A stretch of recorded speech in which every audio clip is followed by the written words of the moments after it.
Donc, ce qu'on va évoquer un petit peu, ce matin, c'est essentiellement tout ce qui est lié, à la mobilisation de l'intelligence artificielle dans le contexte des différents enjeux liés à l'énergie et à l'environnement. Donc, à l'évidence, on parle de thématiques ici qui sont au centre de beaucoup d'enjeux pour nos sociétés, sur lesquels le rapport à la technologie pose aussi pas mal de questions, ouvrant des potentiels, mais étant aussi source de préoccupation.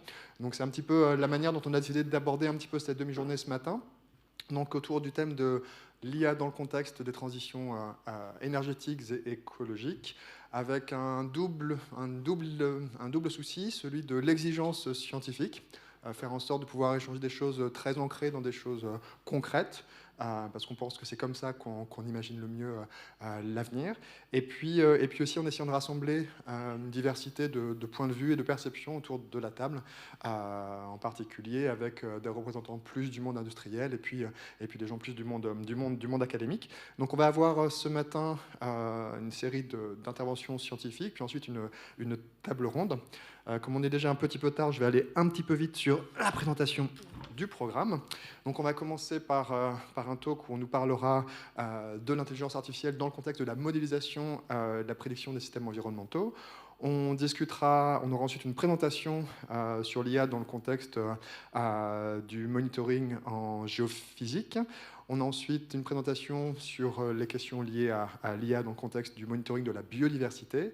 On aura une pause, le café, discussion, et on reprendra ensuite avec une présentation sur l'impact environnemental du numérique et de l'IA en particulier, et puis une table ronde autour de cette thématique de l'IA dans le contexte des transitions énergétiques et environnementales. Donc tout ça nous amener tranquillement jusqu'à 12h30 pour le déjeuner, puis plus de discussions ensemble.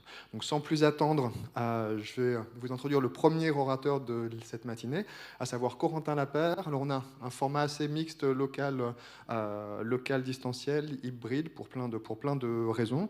La première, je pourrais vous dire que c'est pour une question de préoccupation environnementale, mais c'est aussi parce qu'on a essayé de faire venir des gens qu'on aimait bien et qui ont pour beaucoup des agendas un petit peu chargés. Donc c'est notamment le cas de Corentin.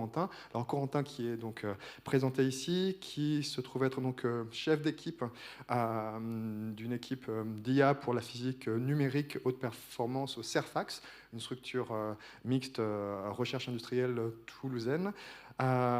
Corentin a essentiellement travaillé lors de sa thèse et son postdoc sur la question de simulation de bruit des moteurs d'avion, des contextes de combustion.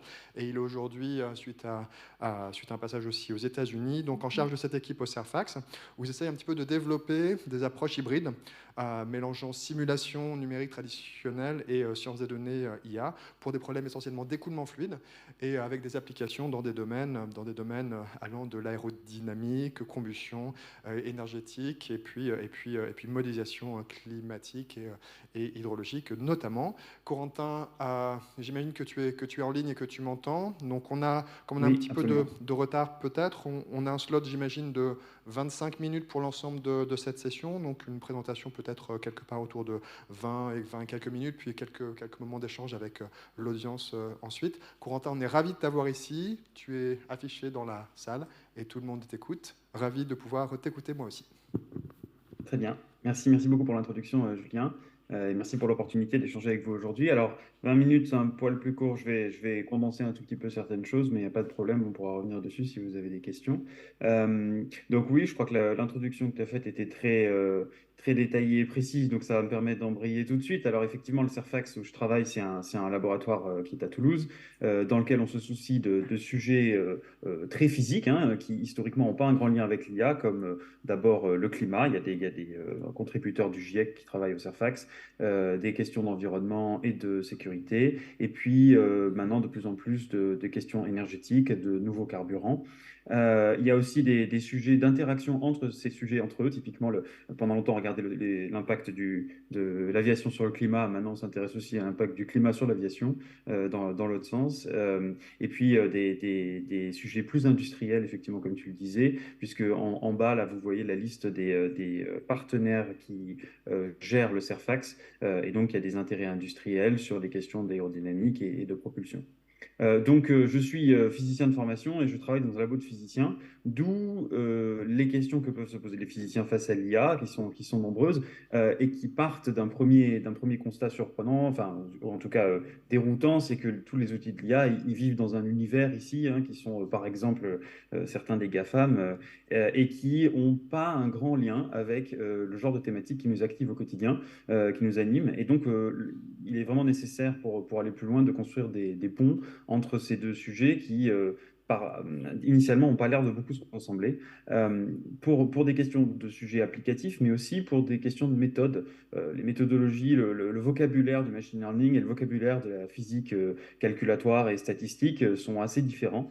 Ceci étant, une des premières choses qu'on réalise en plongeant dans ces sujets, c'est que souvent, les bases mathématiques en fait, sont assez proches et entre les deux, il y a plus besoin d'une espèce de pierre de rosette de traduction entre des descriptions de méthodes qui sont finalement assez similaires dans le monde du machine learning et dans le monde de la physique numérique, que de réellement réinventer entièrement ou réexpliquer entièrement des concepts de zéro. Donc ça, c'est un peu le travail que moi je mène effectivement au Surfax. Je suis le monsieur IA qui essaie de faire le lien entre les problématiques physiques qu'on peut avoir et les outils de l'apprentissage. Et le premier lien qui est évident et qui en même temps est critique et crucial, c'est simplement le déploiement le plus possible de cet outil, de la boîte à outils que représentent les outils d'apprentissage pour des problèmes de physique. Alors, une des raisons assez terre à terre et pourtant cruciales, hein, pour lesquelles on a besoin de ces outils, c'est qu'on a beaucoup de problèmes dans lesquels, notamment dans les problèmes environnementaux, où il y a peu de moyens, il faut le dire, hein, c'est sûr que ça rapporte moins d'argent que de vendre des avions. Et donc, on a souvent des données en grande quantité, mais on manque beaucoup de capacités, de ressources humaines, en fait, pour les exploiter. Ici, là, il y a un postdoc qui était au laboratoire récemment, qui, il y a quelques années, enregistrait des feux de forêt et qui en tirait des milliers d'images qu'ensuite il faut aller lentement étiqueter à la main pour arriver à suivre les fronts des feux et pour ensuite construire des modèles de propagation de feux de forêt. Bon, bah, ça, c'est typiquement des tâches qui étaient difficiles sans les outils de l'intelligence artificielle et qui aujourd'hui, on le fait maintenant avec bien sûr des réseaux de convolution assez standards. Ce sont des masques hein, simplement de segmentation, mais il n'empêche qu'avant l'avènement de ces outils, ben, ces données, elles ont dormi plusieurs années sur des disques durs sans être exploitées parce qu'il n'y avait simplement pas la ressource pour aller manuellement étiqueter tout ça. Et donc, voilà, le déploiement de ce type d'outils parmi les physiciens, le fait qu'ils deviennent capables de s'en servir assez naturellement, est crucial pour pouvoir exploiter les données qui, bien sûr, en plus, avec notamment les informations satellites, sont d'autant décuplées ces dernières années. Un autre sujet quand même connexe, ce qu'on appelle les modèles de substitution, dans lesquels, pareil, on a beaucoup de données. Donc là, c'est un exemple sur, par exemple, la prédiction de flood, euh, de débordement de rivière. Et donc là-dessus, bah, typiquement, on a beaucoup d'observations, pareil, des mélanges d'observations satellites et d'observations in situ. Historiquement, les modèles de substitution qui étaient construits n'utilisaient pas énormément la donnée. Ils n'avaient pas les outils n'avaient pas l'approche qu'ont les outils de l'apprentissage automatique pour vraiment se saisir du maximum d'informations des données et être le plus précis possible. Un autre sujet sur lequel on applique le même genre d'outils pour, pareil, se substituer finalement, utiliser de la donnée pour se substituer à la physique entièrement. C'est pour la modélisation du stockage souterrain de CO2. Alors bon, historiquement, c'était pour l'extraction d'hydrocarbures du sol, mais maintenant, le grand thème, c'est plutôt l'injection et le fait que le CO2 reste dans le sous-sol. Donc, il y a beaucoup de sujets comme ça sur lesquels on a de très grandes quantités de données. Et on ne s'attend pas à être capable de simuler avec une très grande précision ces problèmes parce qu'on n'a pas des descriptions très fines de la topographie, de la géométrie, etc. Donc, on n'est pas dans de la simulation haute fidélité là-dessus. Par contre, on a des très grandes quantités de données et il faut être capable de s'en servir. Malgré tout, ce qui nous anime beaucoup au laboratoire, donc, c'est de développer ces outils, hein, de les mettre dans les mains du plus grand nombre, ce qui veut dire entraîner les gens, les former à les utiliser, et puis aussi développer beaucoup de collaborations interdisciplinaires. Je vous disais, avec ces pierres de rosette, là, finalement, pour arriver à se faire parler ces communautés, pour qu'elles réalisent qu'elles ont beaucoup de bases communes et qu'elles peuvent travailler ensemble. Donc ça, c'est une part du travail. Mais ce qui nous anime peut-être encore plus au Surfax, hein, c'est ce qu'on appelle la simulation haute fidélité. Donc, ce sont les problèmes sur lesquels on essaye, avec des ordinateurs massivement parallèles, vraiment des supercalculateurs, de calculer des problèmes de très grande ampleur sur lesquels on connaît relativement bien. Alors, ça dépend si c'est le système climatique, on le connaît moins bien qu'un moteur d'avion, mais on connaît relativement bien le système et on veut une description très fine de la physique qui s'y passe. Et ça, c'est ce qu'on appelle la simulation haute performance ou massivement parallèle selon les terminologies. Là, vous avez deux exemples en propulsion et en énergie pour une éolienne. Alors, les outils de simulation, il y en a beaucoup. Je vais juste faire un panorama très simplifié qui va se répartir sur un axe de coûts entre les moins chers à gauche et les plus chers à droite. Et je vais le découper grossièrement en quatre catégories. Il y a beaucoup de systèmes peu coûteux qui sont des systèmes de simples modèles, c'est-à-dire des modèles de l'ensemble d'un système. On en fait beaucoup, par exemple, pour les aéronefs, dans lesquels il n'y a pas forcément de description spatialisée, discrétisée en espace, même pas forcément discrétisés en temps, ça dépend. Donc ça, ce sont des modèles qui intègrent assez peu finalement les équations de la physique, qui peuvent être relativement empiriques, mais qui par contre sont très peu coûteux. Et puis, au fur et à mesure qu'on monte en complexité, on va sur, notamment quand il s'agit de fluides, on va aller sur des simulations qui vont être maintenant spatialisées, par exemple, qui vont avoir une description spatiale, mais pas d'évolution en temps, qui vont être stationnaires. Et puis, bah, il y a des phénomènes qui sont par nature instationnaires. Donc là, il faut aller simuler en espace et en temps ce qui se passe. Et à chaque fois, bien sûr, c'est de plus en plus coûteux, hein, à la fois la simulation, la taille des données, le stockage, etc. Et donc là, vous avez de la simulation instationnaire qui est utile, mais qui devient très coûteuse. Et on sait qu'au bout du bout, l'extrême absolu, ce serait ce qu'on appelle la simulation numérique directe, c'est-à-dire celle où on résout la totalité des équations physiques qui nous paraissent pertinentes pour un problème donné. Ça fait des très beaux films, ça fait des très très gros calculs. Concrètement, c'est aujourd'hui inaccessible pour la plupart des systèmes, aussi bien environnementaux que énergétiques et de design. Donc, ce n'est pas quelque chose sur lequel, voilà, c'est tellement cher et tellement inaccessible que c'est à la fois difficile d'imaginer le remplacer simplement, difficile de l'utiliser pour générer beaucoup de données pour l'apprentissage. Donc, c'est un peu loin des questions d'apprentissage. À l'inverse, hein, de l'autre côté du spectre, les modèles systèmes, bon, eux, il y a des applications très directes en machine learning. Il y a déjà beaucoup de gens qui se penchent sur tout ce qui est modèle de substitution avec de l'apprentissage, bien sûr. Et entre les deux, ce qui nous intéresse un peu plus, c'est donc les modèles de simulation stationnaire et puis les modèles plus fins. Donc en stationnaire, il y a déjà aussi du travail qui est fait, mais sur les modèles plus fins, haute fidélité, c'est un champ plus émergent. Une des raisons pour lesquelles c'est un champ un peu émergent, c'est qu'il est assez naturel quand on regarde de l'apprentissage, en tout cas en tant que physicien, où on dit, ben voilà, on va avoir un approximateur qui sera peut-être un peu moins précis que ce qu'on aurait avec une résolution directe, mais beaucoup moins cher. Bon, très bien. Mais quand on s'intéresse à la haute fidélité, c'est pas le compromis qui nous intéresse. On s'intéresse à la haute fidélité. Donc, le critère numéro un, ça va être la fidélité, la précision du calcul. Donc, l'argument de vente de dire je vais vous fournir un calcul un peu moins bon pour moins cher et pas très vendeur là-dessus. Ce qu'on voudrait, c'est avoir un calcul aussi bon, peut-être pour moins cher. Donc, ça, c'est vraiment le cœur de ce sur quoi on se focalise, c'est ce qu'on appelle la simulation haute fidélité hybride, dans laquelle on essaie d'utiliser l'apprentissage pour garantir la précision. Alors, on ne l'a pas inventé, ça, hein, il y a cette terminologie, mais notamment, elle se décline quand vous avez des problèmes de physique, notamment, alors Karnidakis, là, qui est une des stars là-dessus, il parle de ce qu'on appelle les contraintes physiques sur un apprentissage, et les contraintes soft et les contraintes hard. Alors, les contraintes soft, c'est si vous avez entendu parler des Physics Informed Neural Network, c'est typiquement ça. Donc, ce sont des stratégies qui permettent d'utiliser un système d'apprentissage, généralement un réseau, hein, et puis de le régulariser, de le pénaliser pour essayer de le rapprocher d'une certaine description de la physique.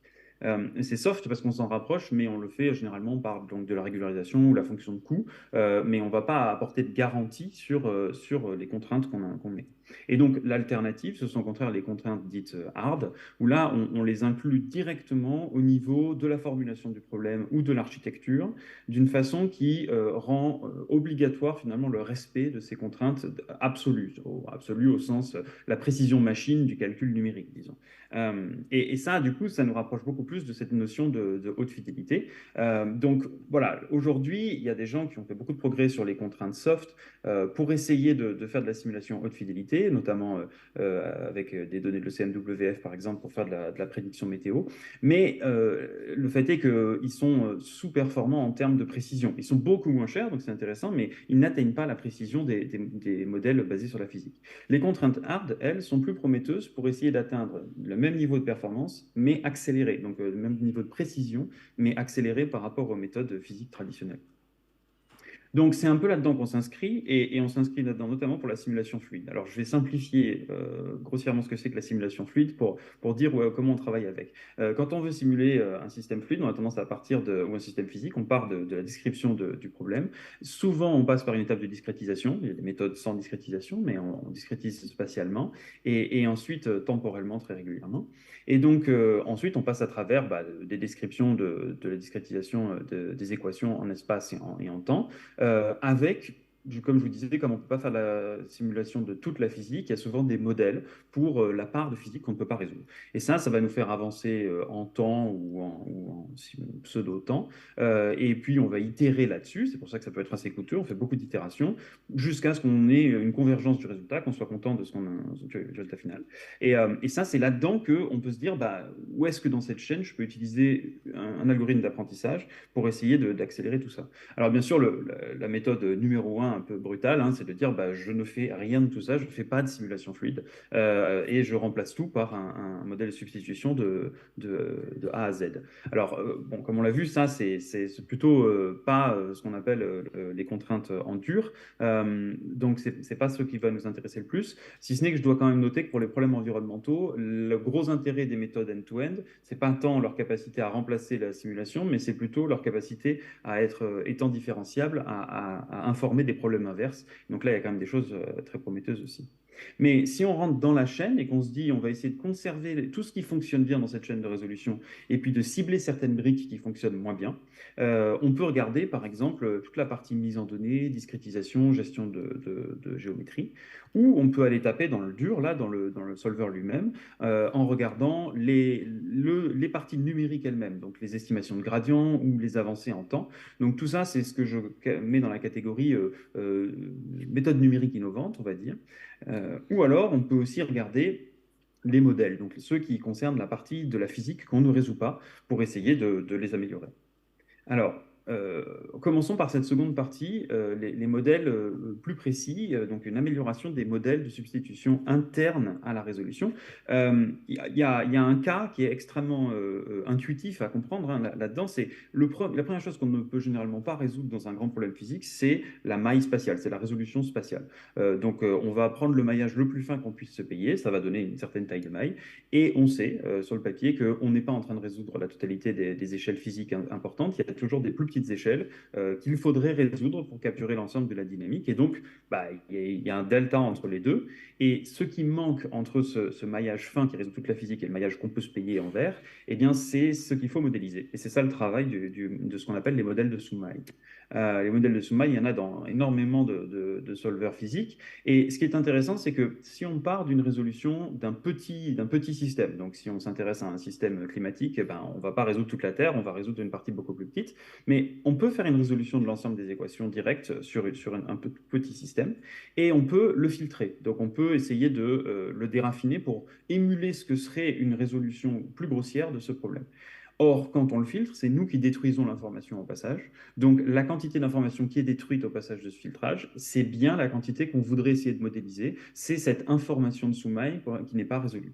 Et en fait, en faisant cet exercice-là, ce que les physiciens font depuis longtemps, on a mis en œuvre un problème sous forme d'un problème d'apprentissage supervisé, puisqu'on vient de concevoir des champs d'entrée qui émulent ce qu'on aurait si on faisait une simulation grossière. Et associé à chacun de ces champs, on a l'information de la quantité de données, enfin d'informations de sous-maille qu'il aurait fallu modéliser. Donc là-dessus, on peut faire des entraînements supervisés de modèles, avec bien sûr l'intérêt qu'à terme, il faut que ce modèle puisse être, une fois entraîné, remis à l'intérieur du solver physique, puisque son travail, c'est de prédire une information de sous-maille à chaque itération. Donc, pour être utilisable, il faut qu'il soit utilisé online, en live, à l'intérieur du solver au fur et à mesure qu'il tourne. Alors pourquoi ça nous intéresse ça? Ben, je vous ai parlé, donc je reviens un petit peu aux applications. Vous avez ici un petit graphique qui vous montre les épaisseurs d'une flamme entre en haut du jet à 1, enfin du kérosène, et puis en dessous de l'hydrogène. Et donc on avait déjà des problèmes avec le kérosène qui étaient que ben, ça fait des flammes assez petites dans des moteurs, et donc en fait on ne peut pas aller résoudre tout ce qui se passe entre la flamme et la turbulence à l'intérieur d'un moteur. Et donc là, on a des modèles de Soumaï qui vont modéliser toute cette physique qu'on ne peut pas résoudre. Mais avec l'hydrogène, en plus, les flammes sont encore beaucoup plus fines. Donc quand on commence à parler de faire des nouveaux systèmes qui s'appuient sur l'hydrogène, beaucoup de problèmes qu'on avait où il fallait déjà que les modèles de Soumaï travaillent beaucoup deviennent encore pires. Et donc il faut que les modèles de Soumaï travaillent encore plus dur. Et donc quelque part, ben, il faut qu'ils soient encore plus précis que ce qu'on pouvait avoir jusqu'ici. D'où l'idée d'aller explorer des nouvelles pistes là-dessus. Ce qui empire en plus les choses, c'est que l'hydrogène, il se comporte très mal. C'est-à-dire par rapport aux hydrocarbures, il n'a pas du tout un comportement, même sur des flammes simples, qui lui-même est simple. Au contraire, il a ce qu'on appelle des instabilités thermodiffusives. Donc, le résultat de ça, c'est que essentiellement, les décennies qui ont précédé et qui se sont beaucoup focalisées sur les hydrocarbures et la combustion des hydrocarbures ont accouché de modèles qui en fait s'appuient sur des hypothèses qui ne tiennent plus pour des nouveaux carburants décarbonés. Et donc, on n'a pas vraiment le temps aujourd'hui, on ne peut pas se permettre d'attendre, de redévelopper sur 20 ou 30 ans ce type de modèle. Donc, on espère qu'en exploitant de la donnée, on puisse refaire ce cheminement plus vite pour ces nouveaux systèmes. Concrètement, juste, je vous laisse tourner un exemple quelques secondes. Hein. Ce qui empire encore plus, si je rajoute encore une échelle dans la difficulté, c'est que on a très peur que l'hydrogène, ça fuit. Et donc, il y a des problèmes qui sont à cheval entre l'environnement et la sécurité aujourd'hui, où s'il y a des fuites, eh ben, il faut modéliser la dispersion de ces gaz quand ils fuient et éventuellement leur combustion accidentelle. Et donc là, en plus, on s'intéresse à des domaines qui sont encore plus grands et dans lesquels il va y avoir encore plus de physique qu'on ne peut pas résoudre et qu'il va falloir modéliser. Donc voilà, on a beaucoup de problèmes qui s'alignent sur ces questions-là. Ça, c'est un exemple, mais il y a beaucoup d'autres modèles physiques, hein, de physique non résolue qu'on peut adresser avec de l'apprentissage. Je vais, pour avancer, basculer donc sur l'autre volet que je voulais adresser, qui étaient les approches numériques innovantes. Et alors, il y a plein de façons d'innover en termes de numérique, on va dire, mais en tout cas, il y a tendance à avoir un fil commun. C'est que si on veut travailler sur cette brique ici centrale d'un solveur haute fidélité, et qu'ensuite on va itérer là-dessus, etc., jusqu'à avoir un résultat qu'on veut être précis, eh bien, c'est très difficile de faire ça sans faire des entraînements de n'importe quelle approche basée sur de la donnée qui se fassent au travers de cette boucle. Donc concrètement, c'est un espace dans lequel il est beaucoup question de solveurs différenciables, de réécrire ou d'adapter des solveurs existants ou de réécrire des nouveaux solveurs qui sont différenciables et qui permettent de faire des apprentissages physiques ou des apprentissages de certaines de ces briques numériques au travers de ce solveur physique et de backpropager les erreurs au fur et à mesure à travers toutes les étapes du solveur. Donc, une des choses sur lesquelles on a travaillé typiquement, c'est des outils qui permettent d'exprimer les équations différentielles qu'on veut résoudre de façon analytique, et ensuite d'automatiquement convertir ça dans des formats qui sont compréhensibles par des frameworks automatiquement différenciables, enfin de différenciation automatique ou algorithmique, de manière à pouvoir ensuite entraîner au travers les outils qu'on utilise. Et donc, typiquement, ça donne certains travaux ici sur le nowcasting de nébulosité. Donc, on essaie de propager l'état des nuages à un instant donné sur les instants qui viennent. Et ce qui se passe ici, c'est qu'on ne connaît pas bien le champ de propagation des nuages. Donc, c'est le réseau c'est un réseau de neurones qui est entraîné à essayer de deviner ce champ de propagation. Mais il fournit ces informations ensuite à des schémas d'advection-diffusion qui, eux, sont résolus de manière, on va dire, classique. Hein, donc, où on a un contrôle sur la précision numérique de ce qui se passe. Et là-dessus, ça veut dire que pour pouvoir entraîner ces systèmes, toute la chaîne que vous voyez sur la partie droite est une chaîne de résolution numérique standard, mais qui est entièrement différenciable pour pouvoir entraîner le réseau qui est à gauche et backpropager les erreurs à travers. Une autre approche, c'est typiquement sur les solveurs incompressibles. Quand on veut résoudre des écoulements incompressibles, une façon de faire, c'est de commencer par faire une advection qui, elle, est rapide et pas très coûteuse, et derrière de faire ce qu'on appelle une étape de correction de pression, dans laquelle il faut résoudre une équation de Poisson. Et ça se fait avec des solveurs itératifs qui peuvent parfois être très lents. Et donc, une autre manière de penser cette hybridation, c'est de dire on va garder la brique qui fonctionne bien, qui est l'advection, et on va s'intéresser à la brique de correction de pression, donc d'équation de Poisson. Mais si on remplace, si on dit maintenant j'enlève le solveur itératif et j'utilise un réseau de neurones à la place, on perd cette notion de garantie de précision. Et ça, c'est un problème. Donc, ce qu'on fait à la place, c'est qu'on développe aussi des approches hybrides dans lesquelles on va utiliser un réseau de neurones pour essayer de résoudre cette équation de Poisson. Mais au lieu de simplement utiliser cette sortie, on va dire que cette sortie est finalement le point d'initialisation, un meilleur point d'initialisation pour l'algorithme itératif qu'on utilise d'habitude. Donc, cette précision, cette convergence qu'on a d'habitude avec le solver itératif, on la conserve exactement. Simplement, on voit que concrètement, aujourd'hui, sur des cas 3D, on récupère finalement, on arrive à abaisser grâce à l'utilisation du réseau le nombre d'itérations nécessaires pour converger. Et donc, on a un résultat aussi précis, mais pour, en l'occurrence, une fois et demie moins cher. Et enfin, un dernier point sur les numériques innovants, c'est qu'on utilise beaucoup de schémas numériques assez complexes dans ces solvers physiques. Là, vous avez par exemple un schéma numérique non structuré qui est voilà, assez populaire. Mais ces schémas numériques ont tendance à être optimisés dans un cadre global, c'est-à-dire un cadre idéalisé, on va dire. Et puis ensuite, les gens qui font de la simulation passent beaucoup de temps à corriger tous les endroits où l'idéal ne fonctionne plus.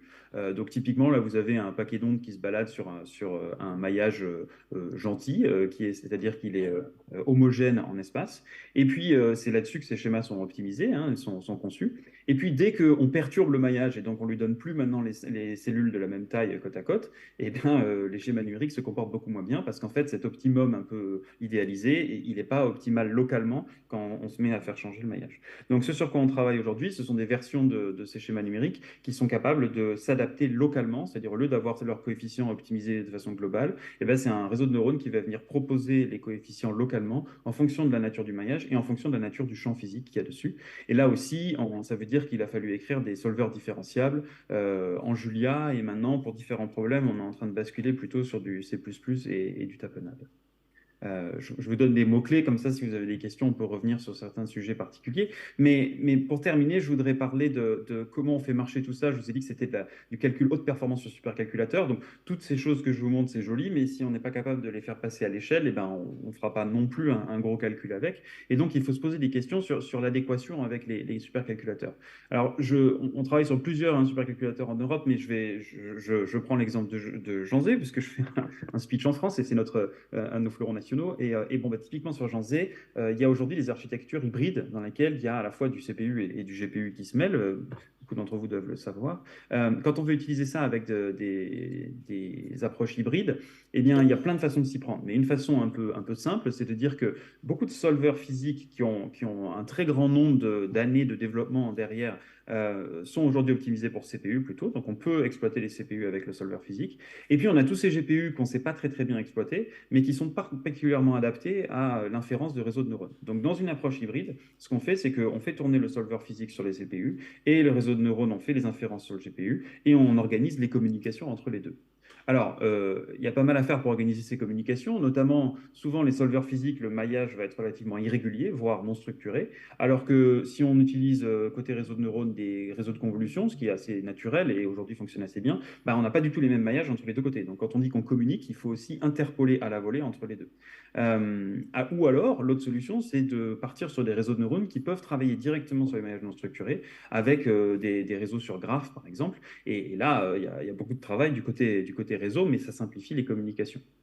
D'autres questions qu'il faut se poser quand on joue à ça, c'est vu qu'on fait du massivement parallèle, on va avoir beaucoup de GPU, donc on va découper le domaine finalement un morceau par GPU. Mais quand on fait ça, on se retrouve avec des inférences qui sont plus raccords entre les partitions. Et ça, c'est pas censé arriver. On veut pas avoir quelque chose comme ça.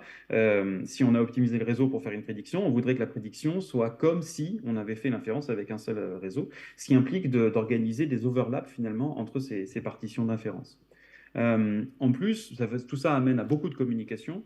Donc, en fait, quand on fait les découpages entre, d'un côté, les nœuds de calcul sur le calculateur, en dessous de ces nœuds, chaque nœud ayant plusieurs GPU et chaque nœud ayant aussi encore plus de CPU, eh bien, on utilise du partitionnement hiérarchique pour faire ça, pour essayer d'avoir une localité des données le plus possible, de ne pas trimballer les données en permanence partout sur le calculateur et de minimiser ces échanges pour avoir de la performance. Et en l'occurrence, aujourd'hui, ça tient bien le coup puisqu'on arrive à faire faire des calculs sur à peu près 256 GPU et 2000 CPU. Donc on vérifie qu'on est capable de montrer en parallélisme. Toute cette expertise-là sur la montée en performance de ces outils pour des simulateurs physiques hybrides, on est en train de l'intégrer dans une librairie open source qu'on espère pouvoir distribuer ensuite pour que ça ne reste pas juste sur notre code à nous, mais que ça puisse simplifier la vie à des physiciens pour qui c'est difficile d'aller de l'ensemble de la problématique physique, l'apprentissage et les aspects HPC, de faire marcher tout ça dans un environnement haute performance. Voilà, donc j'en ai terminé. Je ne me rappelle plus exactement à quelle heure j'ai commencé. J'espère que je n'ai pas trop dépassé, Julien. Mais en tout cas, je vais simplement rappeler les 3 points qui me paraissent importants. Je pense que l'intelligence artificielle pour les physiciens, c'est beaucoup aujourd'hui simplement de formation hein, pour la collaboration entre des physiciens et des gens qui font de la data. Mais il y a aussi un rôle à jouer émergent sur la simulation hybride, donc le fait d'utiliser de l'apprentissage à l'intérieur des outils physiques eux-mêmes. Et enfin, il faut faire marcher tout ça donc c'est de l'apprentissage hybride, de la simulation hybride, mais sur des architectures hybrides. Donc il y a des vraies questions de simulation de performance là derrière. Merci beaucoup.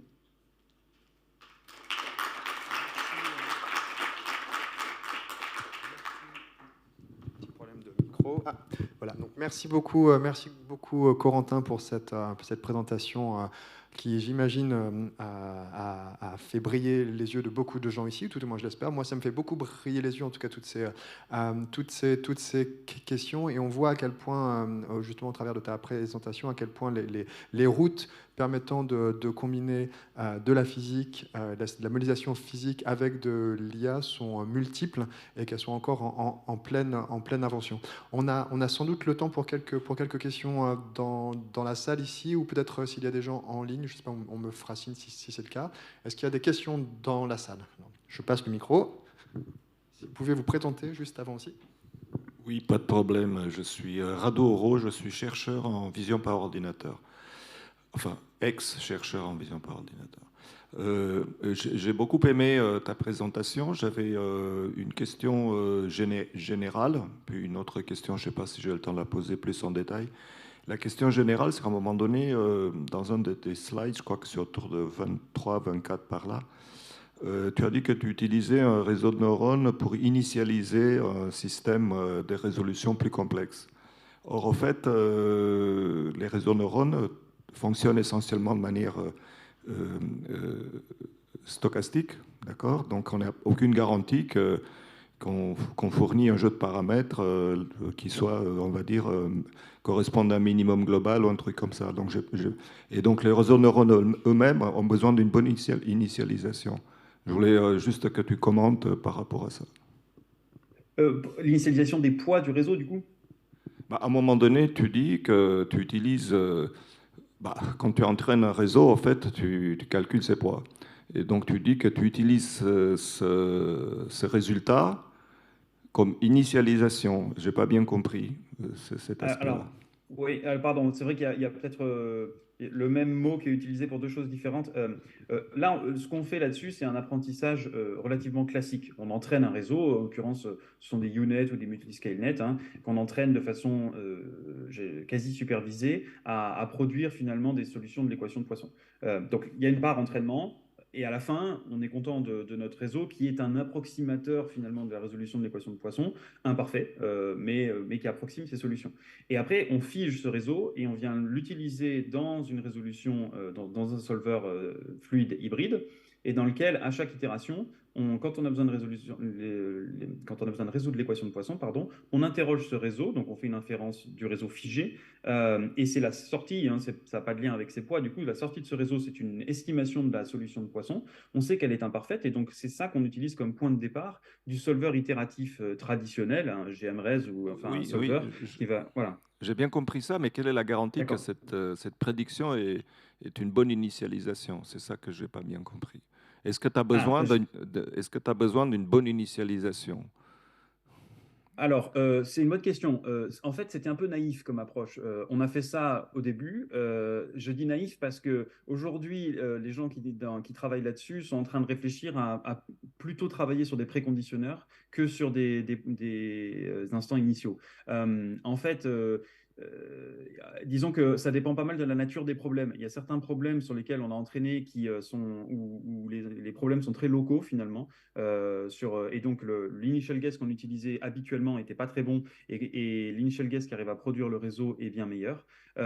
Mais par contre, ces équations de Poisson, quand il y a des problèmes qui sont beaucoup tenus par les conditions limites, avec une équation de Poisson, enfin avec une équation elliptique, du coup, où l'information se propage sur tout le domaine, c'est difficile pour les réseaux de convolution d'arriver à fournir de bonnes estimations là, dans ces cas-là. Et par contre, ce sont plus des problèmes, enfin la lenteur du solver itératif dans ce cas-là semble être plus liée à un mauvais préconditionnement de la matrice. Donc, enfin, voilà, je dirais que dans certains cas, ça a montré une vraie accélération empirique. Je n'ai pas de garantie à fournir que ça marchait dans tous les cas, certainement.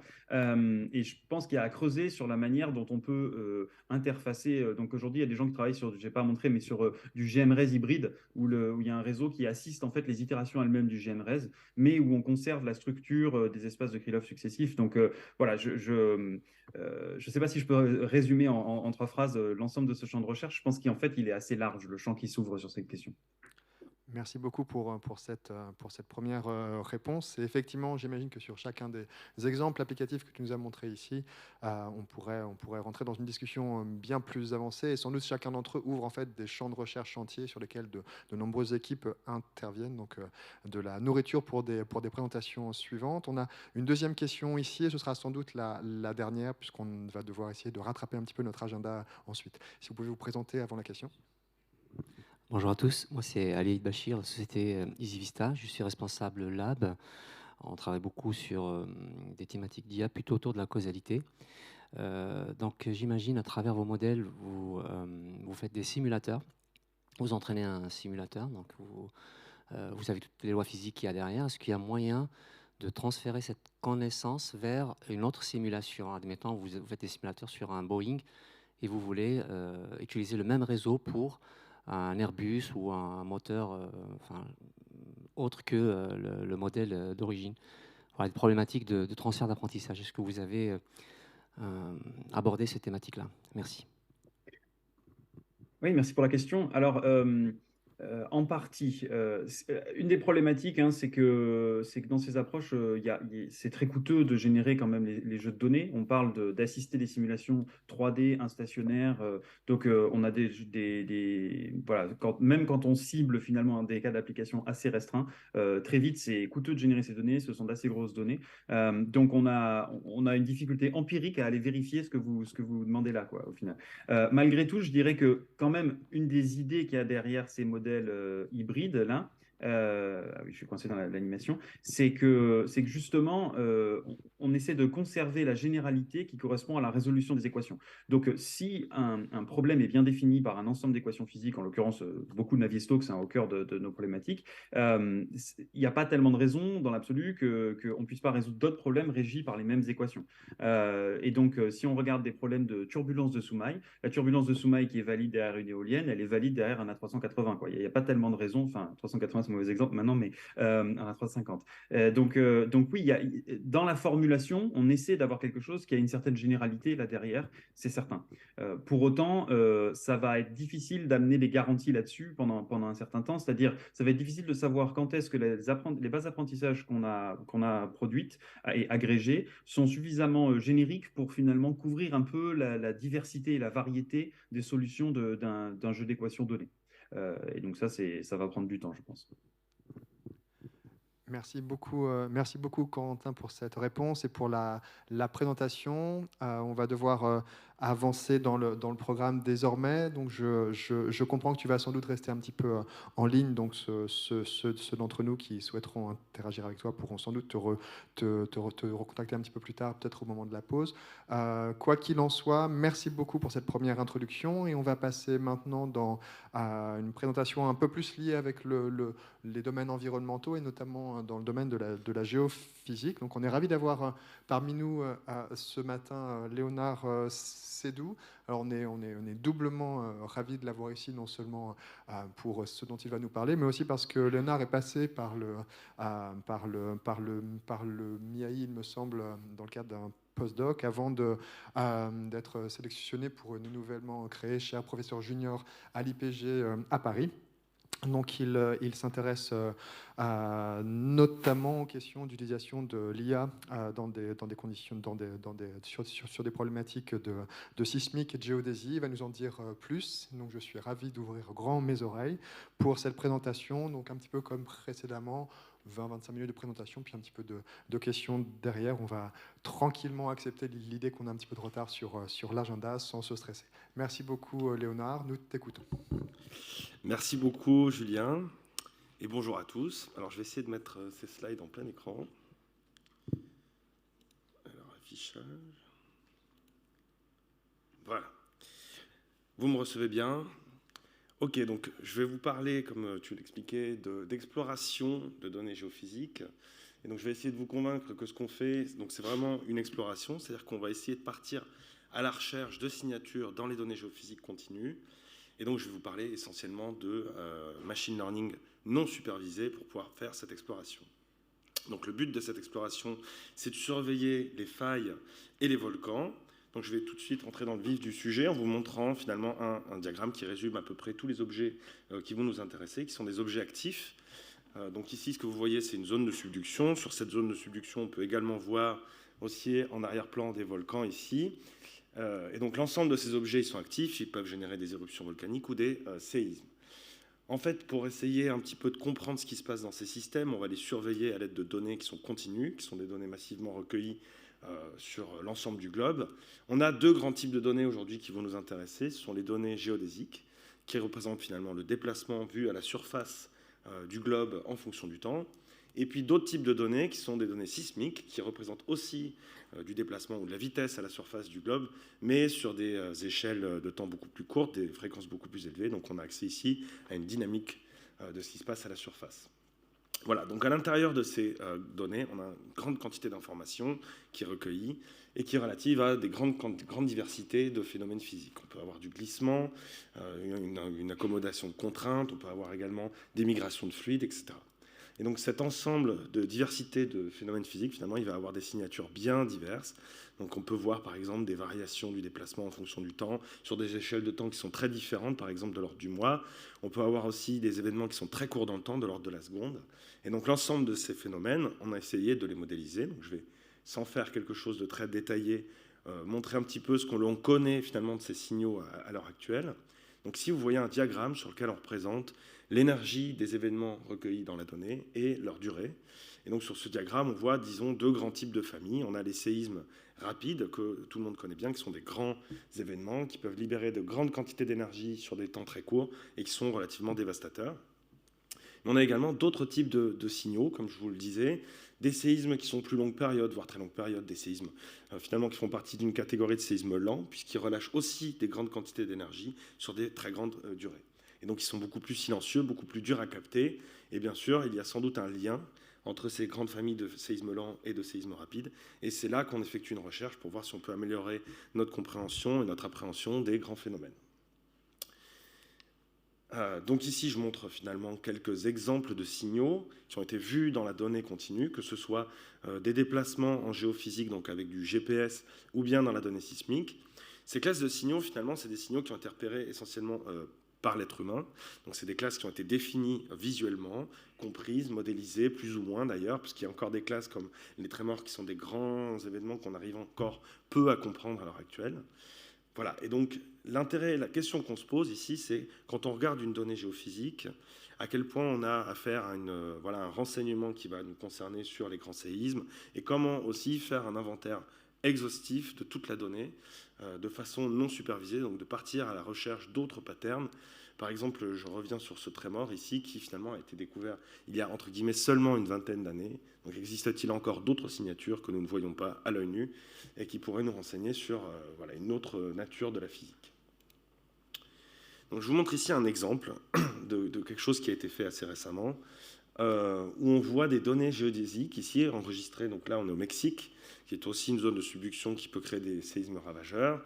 Ce que vous voyez ici, pendant un certain temps, donc quelques mois, c'est finalement un glissement qui doit avoir lieu sur la faille qui est observé dans la donnée géodésique.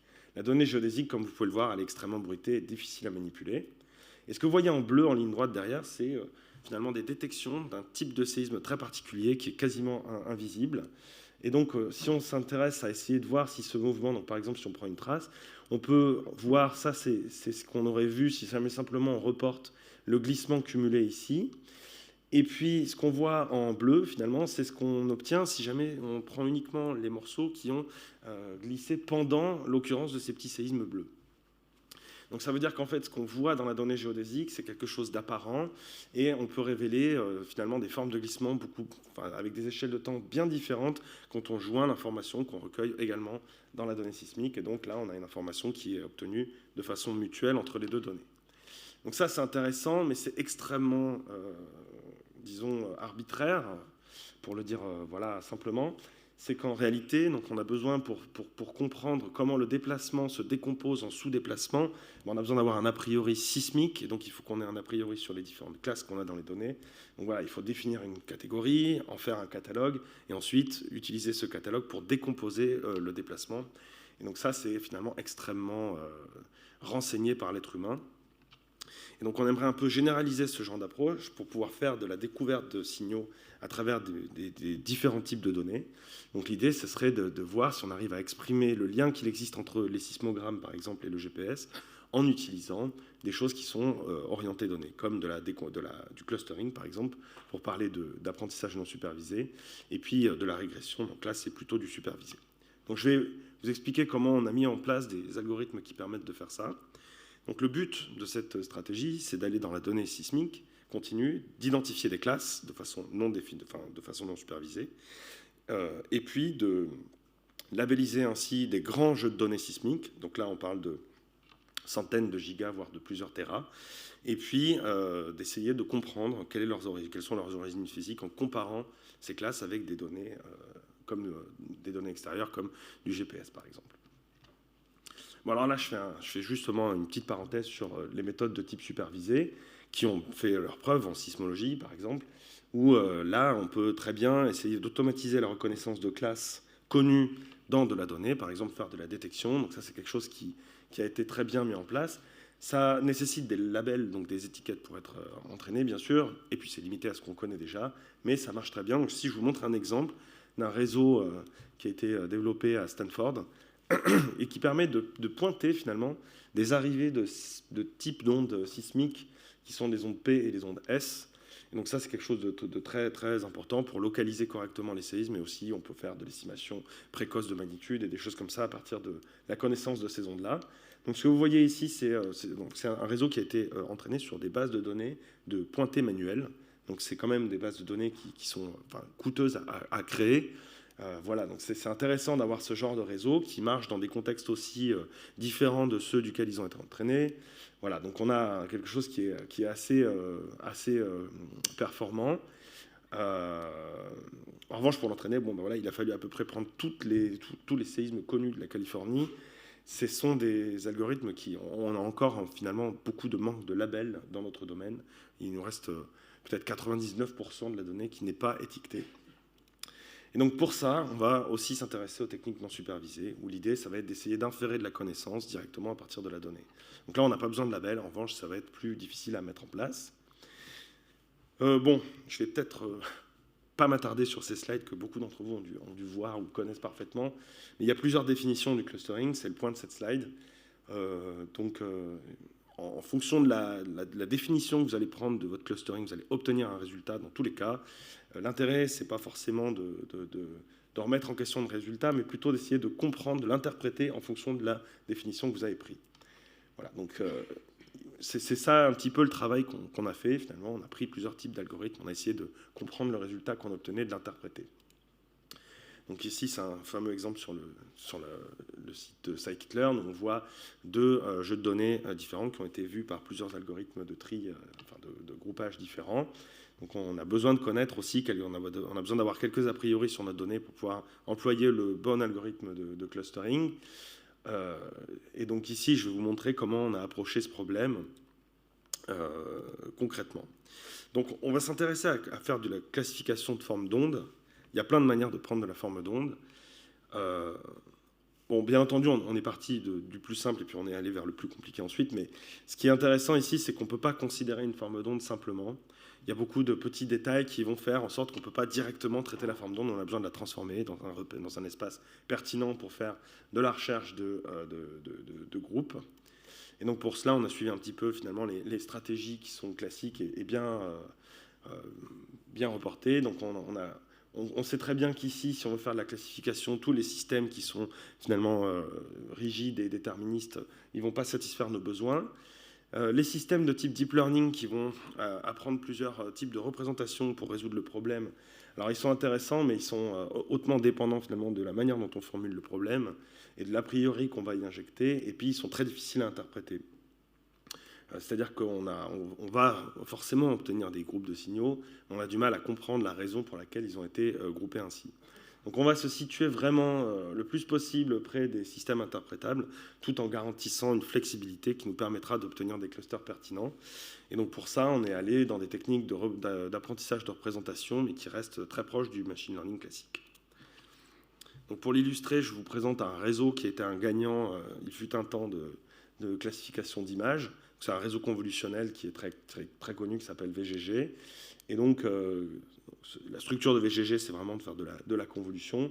Si je représente ici les filtres convolutionnels que l'on obtient à la première couche de ce réseau, voilà, on le sait, on a des filtres qui sont sensibles, disons, à des directions, peut-être à certaines couleurs ou à certaines amplitudes. Et donc, ce qu'ont montré certains chercheurs français, c'était la similarité de ces filtres, finalement, avec des ondelettes de Gabor.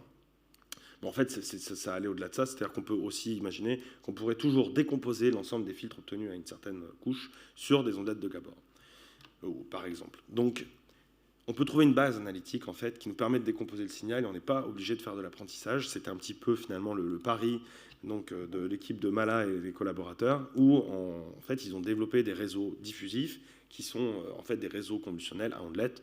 Donc, l'avantage de ces réseaux, c'est qu'au final, on utilise des filtres analytiques, on est capable d'un petit peu interpréter le résultat qu'on obtient, puisque ce sont des transformeurs en ondelettes qu'on connaît très bien. On connaît aussi les propriétés du réseau et comment le signal, finalement, il va être diffusé à travers le réseau. C'est pour ça qu'il porte ce nom de réseau diffusif. Et donc, on n'a pas besoin de faire de l'apprentissage, a priori. Et puis, on a des propriétés explicites qui nous permettent de faire aussi un design très approprié à notre problème. Bon, je parle a priori de ne pas apprendre. En fait, on a aussi développé une version un petit peu hybride de ce réseau où on apprend l'ondelette, parce qu'il y a aussi ça qui peut être fait, on relaxe un peu. Mais le grand avantage, c'est qu'on peut traiter maintenant des jeux de données qui sont petits, parce qu'on n'a pas besoin d'un grand nombre de données pour l'entraîner. Et ça, c'est très pertinent, parce que parfois, on cherche à classer des signaux sur des durées qui sont vraiment trop courtes pour faire du deep learning. Voilà, ça c'est un schéma qui montre comment un signal sismique finalement est diffusé à travers ce réseau. Donc là, on a une première banque d'ondelettes. On obtient un scalogramme qui est vraiment très classique, qu'on vient moyenner dans le temps pour enlever du détail et simplifier la donnée. Et puis, on conserve aussi cette donnée complexe qu'on va à nouveau convoluer avec une deuxième couche d'ondelettes qui vont nous donner autant de scalogrammes et puis qu'on va venir lisser également. Et on peut cascader ces opérations autant qu'on veut. Et si on augmente le nombre de couches, on va augmenter le niveau d'abstraction. Donc là, on a des features, finalement, on a des caractéristiques de signaux qui sont pertinents pour pouvoir ensuite venir faire du clustering. Donc ici, ce que je représente, c'est l'ensemble de ces coefficients qui sortent de ce réseau diffusif à ondelettes sur une fenêtre glissante de signal. Et puis, la dimension de cette matrice, elle est évidemment beaucoup trop grande. Donc là, on a envisagé beaucoup d'idées pour essayer de réduire la dimension en conservant un maximum d'informations. Donc pour ça, on a des techniques linéaires ou non linéaires. On a essayé plusieurs choses, comme par exemple des PCA, des ICA non linéaires, voire aussi des auto-encodeurs, finalement, pour essayer de maximiser, de minimiser la perte tout en garantissant une dimension faible pour travailler. Et ensuite, on a fait du clustering hiérarchique classique. Donc on est parti à l'exploration de données comme ça. Je vais vous montrer quelques cas applicatifs. Donc là, je reprends le cas mexicain finalement. Donc alors ici, c'est 2 ans et demi de données, mais ensuite je vous montrerai ça sur 10 ans. Et donc, vous voyez, dans la donnée géodésique, on a finalement, ici on est au Mexique, on a les 2 stations sismiques et géodésiques qui sont colocalisées. On voit que la plupart du temps, cette plaque mexicaine, elle va vers finalement le nord, est en fait. Elle est entraînée par la plaque qui subduque dessous. Et puis de temps en temps, on voit un grand relâchement très lent sur plusieurs mois qui indique que la plaque, finalement, elle fait un peu machine arrière. Et ça suggère la présence d'un grand glissement lent, Donc un séisme en équivalent, ce serait quelque chose de très abrupt qui repartirait. Là, c'est quelque chose de lent. Donc on libère une grande quantité d'énergie sur des grandes quantités de temps. Donc c'est un peu comme si vous voulez un séisme avorté. Et on aimerait essayer de comprendre finalement quelle serait la signature de cet événement-là en sismique, parce qu'a priori, on ne voit pas grand-chose à l'œil nu, en tout cas, si je vous le montre comme ça, quoi. On sait qu'il y a des signatures, mais on va aller les chercher automatiquement. Donc ça, ce que je vous représente, c'est la même donnée sismique sur 2 ans et demi, mais décomposée dans un espace à 20 dimensions, après avoir fait passer tout ça dans mon réseau diffusif. Et donc on voit beaucoup de composants, disons, différents, de caractéristiques différentes de ce signal sismique. Donc on peut voir des choses qui sont plutôt très gaussiennes, on va dire, des composantes qui sont beaucoup plus parcimonieuses, et puis voilà, on a des comportements qui sont différents. Et donc on va essayer de comparer ça avec notre donnée GPS. Alors avant de faire ça, on fait un clustering, on essaye de... D'accord, merci. On essaye un petit peu de comprendre s'il y a des classes de signaux dans ces données. Donc ce que vous voyez, ici c'est un arbre qui présente comment la donnée est finalement structurée, avec par exemple dans les 3 premiers clusters, ce que vous voyez ici c'est le taux de détection de chaque cluster, et la répartition en fonction de l'heure du jour. Ça nous permet de différencier finalement des clusters qui sont plutôt d'origine humaine et qui ont plutôt lieu le jour, de ceux qui ont lieu plutôt la nuit. Et donc on peut voir plusieurs types de signaux. Alors je ne vais pas tous les passer en revue. Voilà, ça ce sont des anomalies de données. La station aurait eu des problèmes pendant ces clusters-là. Là, voilà, on a des séismes, par exemple. Ça collecte très bien les séismes. Bon, ça, c'était pas le plus intéressant en soi, puisqu'on a des très bons détecteurs, mais ça nous permet un peu de vérifier la qualité de nos résultats. Voilà. Et par contre, on a ces signaux-là, qui sont des signaux très difficiles à détecter. C'est des signaux qui sont parfois confondus avec des signaux de type anthropogénique, donc du train. Voilà. Donc ça, c'est des signaux qui s'appellent des trémors, et on suggère qu'ils ont des liens, finalement, avec ces grands glissements dont je vous parlais. Donc là, je compare la détection de trémors qu'on a fait avec une détection qui avait été faite auparavant avec une autre technique, pour montrer que la méthode n'est pas non plus... que c'est à peu près consistant avec ce qui était déjà connu a priori.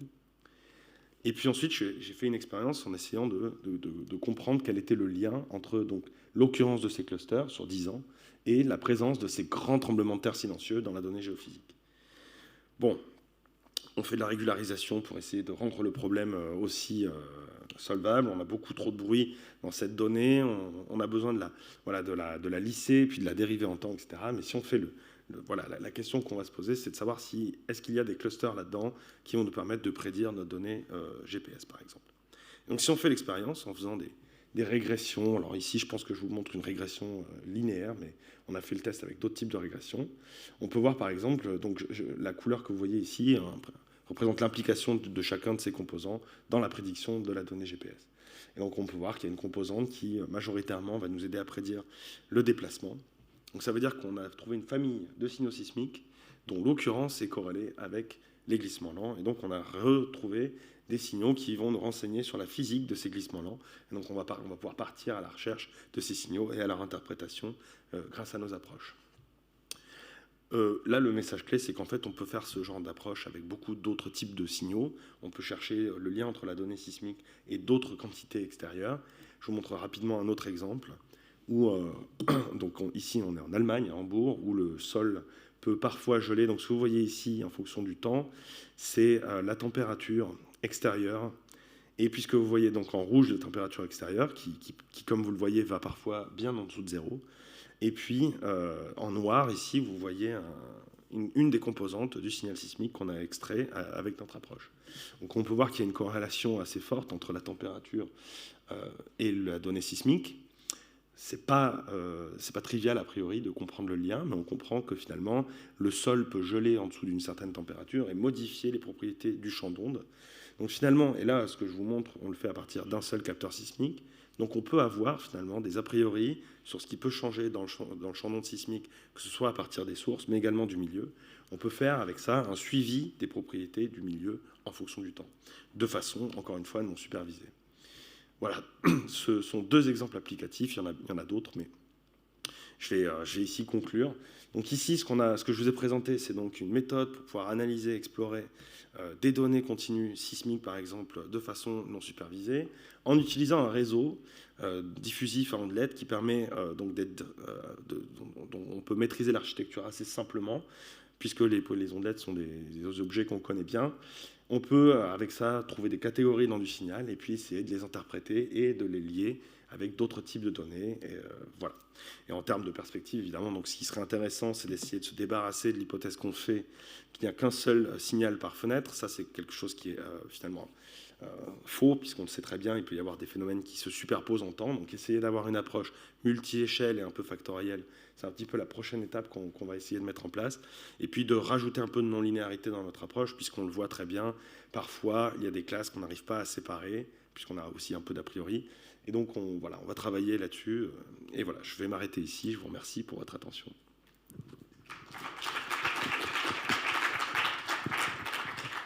Merci beaucoup Léonard pour cette présentation très intéressante. J'apprends plein de choses à chaque fois que j'entends parler de sismique et je vois que les méthodes évoluent très très vite dans ce champ de recherche. Est-ce qu'il y aurait une ou deux questions dans l'audience ici? Oui, Eric, et ensuite vous là-bas. Pas besoin de te présenter, j'imagine, Eric. Merci Julien. Merci beaucoup pour la présentation. Une question très naïve, en fait, c'était sur le transparent où vous faisiez de la prédiction. Oui, c'est ce transparent-là. Donc moi, je travaille plutôt sur les modèles que vous utilisez. Mais quand je vois ces résultats-là, je me dis, OK, pour le déplacement nord, la prédiction est bonne, et pour les autres, elle n'est pas bonne. Mais peut-être que je me trompe. Je voulais savoir comment vous interprétez, en fait, ce genre de résultats. Alors, c'est très pertinent, merci. En fait, donc, le déplacement nord, c'est celui qui voit le plus fortement ce phénomène de glissement, puisqu'on est orienté, si je remets cette carte, voilà, on est orienté essentiellement nord, enfin presque nord-sud. Les déplacements est-ouest sont très faiblement contraints et le déplacement vertical encore moins, puisqu'on est en plus dans le bruit finalement, on est dans la variance du bruit. Donc effectivement, je pense qu'à l'avenir, je vais arrêter d'essayer de prédire ces deux composantes, mais c'est pas inintéressant de voir qu'il y a quand même quelques phénomènes qui sont capturés. Donc je pense que là, il y a une petite... voilà, par exemple, ce phénomène-là serait plus capturé par cette composante-là. Essayer de comprendre finalement s'il y a une physique différente pour ces différents grands événements qu'on voit dans la donnée, c'est pertinent. Merci. Merci. On a le temps pour une deuxième question rapide. N'hésitez pas à vous présenter avant de la poser. Bonjour, je m'appelle Maxime Chris, je suis doctorant au MIAI, je fais plus du matériel. Et du coup, j'avais une question, parce que tu as parlé de données continues. C'est continu en temps? Est-ce que c'est continu en espace? Tu dois être forcément obligé de les discrétiser pour pouvoir les traiter avec les outils numériques qu'on a maintenant. Comment ça se passe? Comment tu choisis ton taux d'échantillonnage, tout ça? Alors, si j'avais à choisir ce taux d'échantillonnage, je le prendrais le plus haut possible. Parce qu'en fait, on essaye de trouver des choses qui sont... on ratisse, entre guillemets, toutes les échelles de temps de la seconde à l'année, on va dire. Donc c'est des données qui sont capricieuses parce qu'elles se veulent être continues, mais elles ne le sont pas vraiment. On a des trous, on a des problèmes instrumentaux. Mais disons que la plupart du temps, on a des données GPS de l'ordre du jour, en termes de taux d'échantillonnage, alors que la donnée sismique, elle est à 100 Hz plutôt. Donc deux taux d'échantillonnage différents, il faut les mettre sur la même base temporelle pour les comparer. Et donc c'est là l'intérêt de travailler avec cette représentation intermédiaire qui nous permet finalement de pouvoir les rééchantillonner un peu sur la même base. J'espère que j'ai répondu à ta question. Merci beaucoup encore Léonard pour la présentation et les questions. Je comprends que tu seras là également dans le reste de la matinée, donc on pourra interagir à la pause. Merci encore. Dernière présentation avant la pause, donc Pierre Jorsin, que j'invite à se rapprocher du pupitre. Donc on passe ici à un troisième volet d'application dans les domaines environnementaux et énergie, un peu d'application de l'IA, avec ici un point de vue aussi un petit peu différent. On avait pour l'instant plutôt des points de vue d'académiques, donc là on est un petit peu plus du côté start-up et industriel. Tu vas nous présenter ça un petit peu, Pierre. Donc en quelques mots, donc tu es chef de projet surveillance de la biodiversité. Tu t'occupes notamment des questions de transfert technologique dans une société assez récente, SpyGen, c'est bien ça. Et puis tu vas nous présenter un petit peu des applications de l'IA dans le domaine de la surveillance de la biodiversité. Je n'y connais rien, je vais ouvrir grand mes oreilles, je suis ravi de t'avoir ici. Et puis donc on a une demi-heure devant nous, donc 20-25 minutes encore, et puis 5 minutes de questions derrière. Je pense que ta présentation doit être prête et le micro est prêt également. Merci beaucoup. Merci beaucoup et bonjour à tous. Donc effectivement, Le thème de l'intervention que j'ai préparée pour ce matin, c'est sur l'intelligence artificielle pour la surveillance de la biodiversité. Alors c'est une présentation qui va différer un petit peu de ce qu'on a vu ce matin, puisque plus que sur vraiment des travaux réalisés, c'est plus une réflexion sur des perspectives. Sur nous, on a exploré un petit peu comment l'intelligence artificielle pouvait aider sur la surveillance de la biodiversité à travers les travaux de l'entreprise Spagen. Donc ce que je vais vous présenter aujourd'hui, c'est un petit peu les thèmes de recherche, les thèmes d'application pour vous aider à cerner un petit peu les types d'expertise sur lesquels l'intelligence artificielle pourrait être déployée, sachant que nous, on a effectivement commencé à explorer certaines pistes, on a essayé de développer certains outils, mais au niveau de la mise en œuvre à une plus grande échelle, on a encore beaucoup de choses à faire. Donc je vais vous présenter ça à travers les travaux de l'entreprise Spagen. Spagen est une entreprise dont l'expertise est l'ADN environnemental. Donc c'est une entreprise qui est très liée au monde de la recherche. Au départ, les fondateurs de Spagen sont issus du LECA, du laboratoire d'écologie alpine de Grenoble. Donc les travaux de recherche, en fait, ils ont été développés pour être appliqués en tant que services qui peuvent être produits en termes de production, de services pour la gestion environnementale. Donc en s'appuyant effectivement sur des travaux de recherche pour développer des méthodes, des protocoles qui soient extrêmement performants jusqu'à un niveau où on puisse justement les standardiser et les proposer à un grand nombre d'acteurs pour pouvoir faire ce type d'expertise sur les inventaires de biodiversité par l'ADN environnemental. Et l'autre spécificité de Spagen, au-delà d'être vraiment ancré et d'avoir un composant recherche important, c'est aussi d'être une entreprise à mission.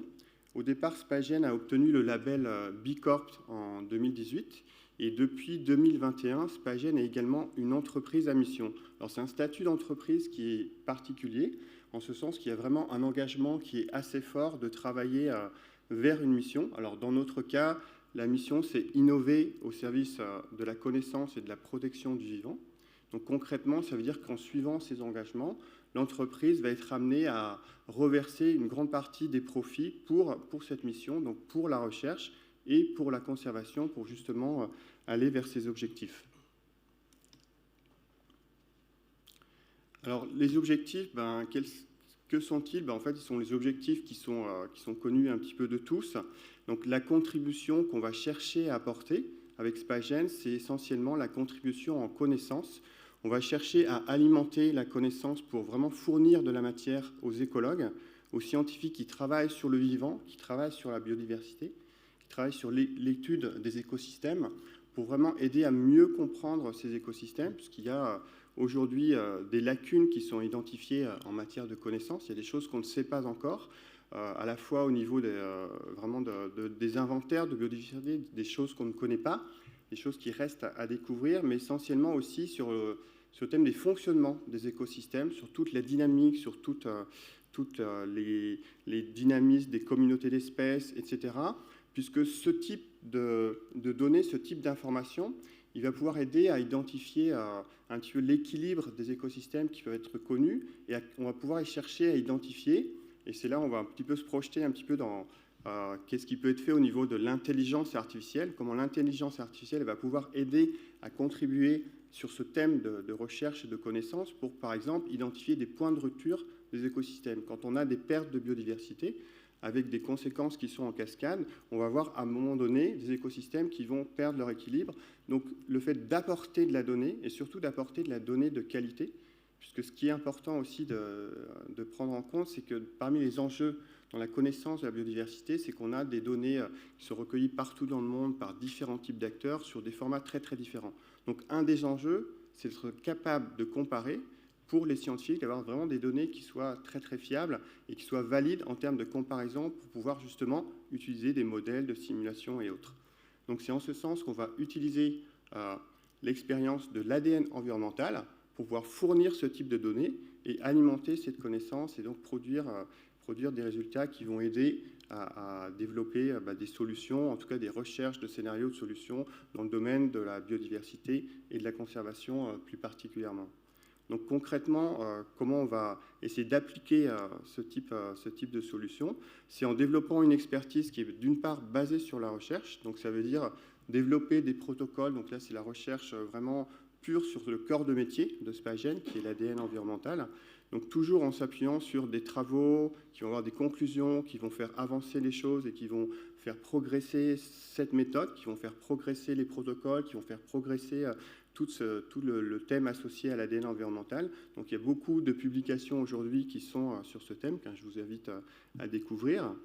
Par ailleurs, ça va être justement appliquer les résultats de ces recherches pour les standardiser, pour avoir des normes qu'on puisse utiliser dans un système de production qui est standard et qui permet d'offrir ce type d'expertise d'une façon relativement facile, on va dire, dans le sens où c'est standardisé, où on peut faire appel à Spagen pour produire et pour servir cette expertise d'ADN environnemental de résultats vers différents types d'acteurs, de la gestion environnementale, des acteurs de la conservation, etc.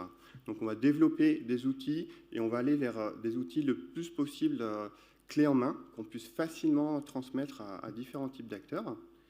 Et l'autre champ d'application, ça va être d'aider à travers les réseaux, de construire des réseaux mondiaux de surveillance de la biodiversité, c'est-à-dire d'inciter, de favoriser les acteurs sur le terrain à développer ce type d'expertise, ce type de méthode, ce type d'approche, pour que sur le terrain, on ait de plus en plus de sites qui soient suivis et de plus en plus de données qui puissent être recueillies pour alimenter la connaissance sur ce thème. Alors un petit mot sur l'ADN environnemental, parce que peut-être tout le monde ne connaît pas ce qu'est l'ADN environnemental. Donc la définition stricte de l'ADN environnemental, c'est l'ADN qui peut être extrait à partir d'échantillons environnementaux, sans être extrait au préalable d'individus cibles. Donc c'est la spécificité de l'ADN environnemental par rapport aux autres types de méthodes de biologie moléculaire.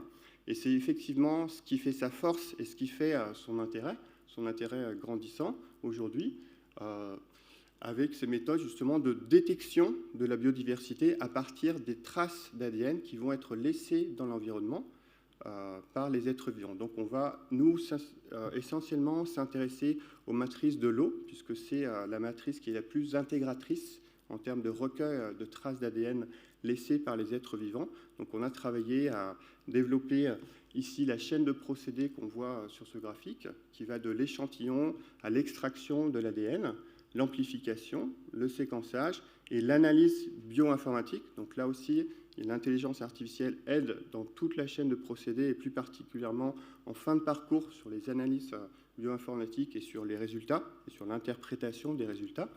Donc toutes ces chaînes de procédés, il y a toujours des éléments de haute technologie, on va dire, qui sont appliqués à différents types d'étapes des procédés pour toujours avoir des normes de qualité qui sont extrêmement exigeantes pour avoir des résultats conséquents, sachant que dans ce type d'expertise, les risques, c'est les faux positifs ou les faux négatifs dans la détection de présence d'espèces.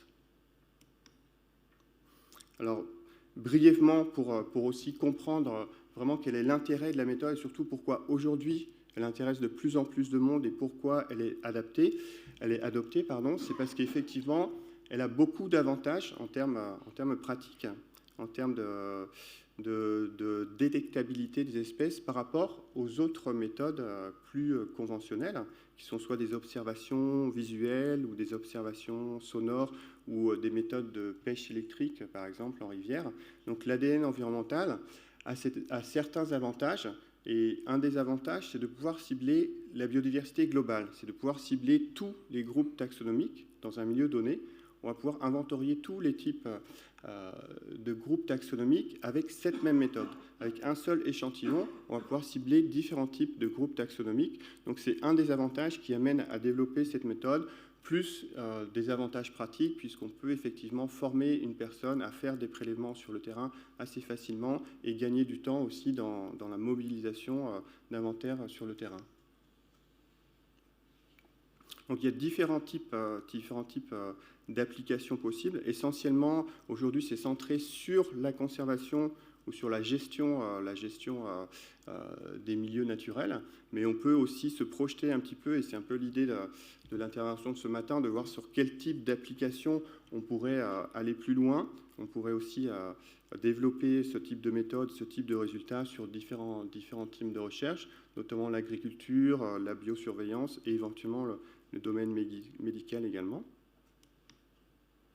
Donc aujourd'hui, ce qu'on essaye de faire, c'est vraiment du transfert de technologie pour justement aider à diffuser ces technologies et essayer de rayonner un petit peu pour avoir de plus en plus d'impact et de plus en plus d'adhérence à la méthode pour multiplier justement toute la donnée qu'on va pouvoir récolter pour alimenter cette connaissance encore une fois. Donc là, sur cette carte, on a des endroits où il y a déjà des expertises, des inventaires qui ont été faits. Donc ça a été fait avec beaucoup de partenaires locaux. Donc parmi les partenaires qu'on a, je peux citer par exemple le WWF, donc qui travaille beaucoup en Asie et dans différents pays, où on va former des équipes sur place à faire ces prélèvements et faire des analyses en France sur ce type d'échantillon. Après, ce qu'on essaye de faire maintenant, c'est d'aller encore plus loin, et c'est vraiment de former les acteurs sur place à prendre en main ces technologies. Donc ça va jusqu'à ces outils, jusqu'aux outils de production, avec notamment le développement de laboratoires d'ADN environnemental. Donc là, on a un exemple de ce premier prototype de laboratoire, qui est un laboratoire mobile dans le sens où il était conçu dans un container maritime. C'est un container qui a à peu près 25 mètres carrés de surface de laboratoire et qui une très belle salle blanche qui fait envie à beaucoup de laborantins quand on compare à ce qu'ils ont aussi parfois dans leurs locaux. Et c'est vrai qu'on voit le concept de laboratoire mobile dans un conteneur, on se dit c'est peut-être quelque chose de petit, mais en fait non, c'est vraiment une vraie structure.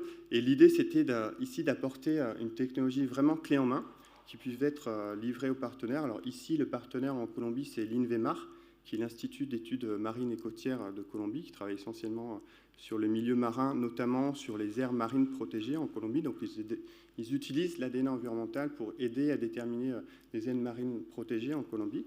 Donc ça, c'est une réalisation qu'on a faite cette année. Et on fait, au-delà de ça, aussi beaucoup de recherches encore. Alors, ce n'est pas vraiment directement de l'intelligence artificielle, mais on va chercher à développer des prototypes, par exemple, de drones ou d'autres types d'outils pour aller encore plus loin, pour faciliter la collecte sur le terrain ou faciliter l'interprétation des données. Donc aujourd'hui, par exemple, ce laboratoire, il est suivi à distance sur tout ce qui est pression, tout ce qui est vraiment le fonctionnement du laboratoire. Alors, il y a beaucoup, encore une fois, de support scientifique sur les méthodes, sur comment on a développé, comment on a progressé pour choisir tel ou type de méthodes qui sont performantes. On a beaucoup d'études scientifiques qui parlent aussi des résultats qu'on a pu obtenir. Alors l'intérêt de l'ADN environnemental, c'est notamment de suivre des espèces qui sont difficiles à inventorier par d'autres types de méthodes, et aussi de découvrir des choses qui sont un petit peu inconnues dans le sens où on ne s'attendait pas à les trouver à cet endroit-là. Donc on a beaucoup de résultats très très intéressants, notamment sur les mammifères en Guyane. Ici, on le voit sur cette publication. On a également pu découvrir des espèces de grenouilles qui étaient censées être disparues, qu'on a pu retrouver grâce à l'ADN environnemental. Donc voilà différents types de résultats qu'on a pu obtenir. Donc pour revenir un petit peu plus au centre du thème de la journée, sur l'intelligence artificielle, donc les perspectives de l'utilisation, on va les centrer principalement autour de 3 thèmes.